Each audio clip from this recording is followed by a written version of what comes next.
आणि ज्या मुली त्या लव जिहादच्या धंद्यात पण त्या मुलीला सांगतो, ज्या बाबतीत तुम्हाला तर काही प्रेम असेल तर सगळ्यात पहिले आपल्या आई बाबाला तिनं जहीर दिलेलं पाहिजे, नंतर तिनं झालं पाहिजे. बस.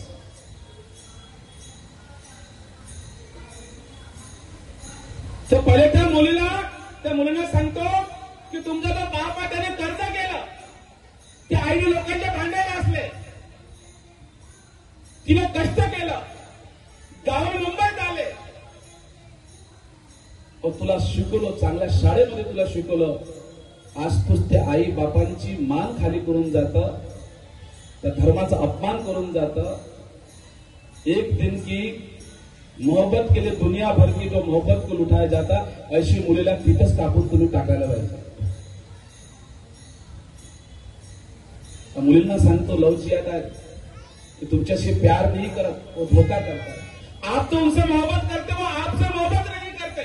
उनका एक ही संकल्प है, जिहाद जिहाद जिहाद.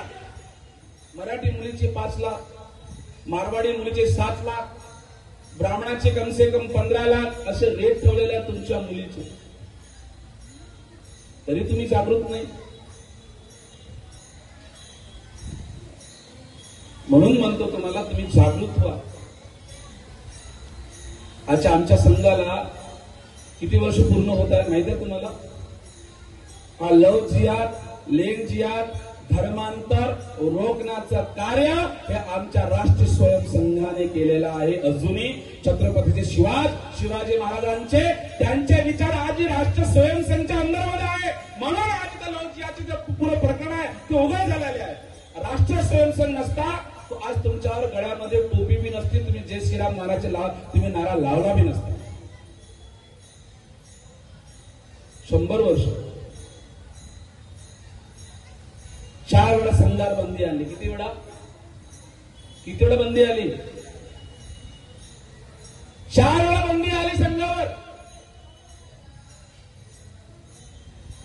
और 4 वेळा संघावर बंदी आली तरी आमच्या भारतातले छत्रपती शिवाजीला मानणारे आणि मा जगदंबाला मानणारे एक बी महाराज चुकला नाही. 100 वर्ष झाले आणि जिथे जिथे न्याय होत राहा तिथे न्याय घडवण्याचं काम या राष्ट्रीय स्वयंसेनाने केलं. ते कट्टर आहेत म्हणून सांगतो. म्हणून ते हैदराबादचे 2 भडवे येतात, म्हणतात 15 मिनिट बोलतात. तो आज लोगों ने देख लिया कॉर्पोरेट जिहाद, लव जिहाद. रोजच्या मुली जातात. आपली आज संकल्प घ्या, संघाला 100 वर्षाला तुम्ही संकल्प घ्या आणि जनताला सांगतो, या छत्रपती शिवाजी महाराज साक्षीमध्ये सांगतो, अब हमको आपको हमारा नियम अभी पालना पडेल.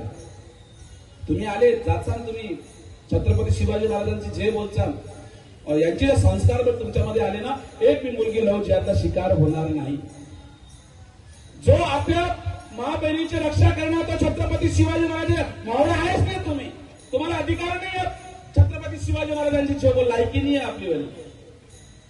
तुमची लायकी त्याच वेळेला राहील कोणता बी लाडा आमच्या माँ बहिणीवर लव जिहाद करेल तिथं त्याचा तो कापून टाकन. तो समजून घ्या छत्रपती शिवाजीचा मावळा.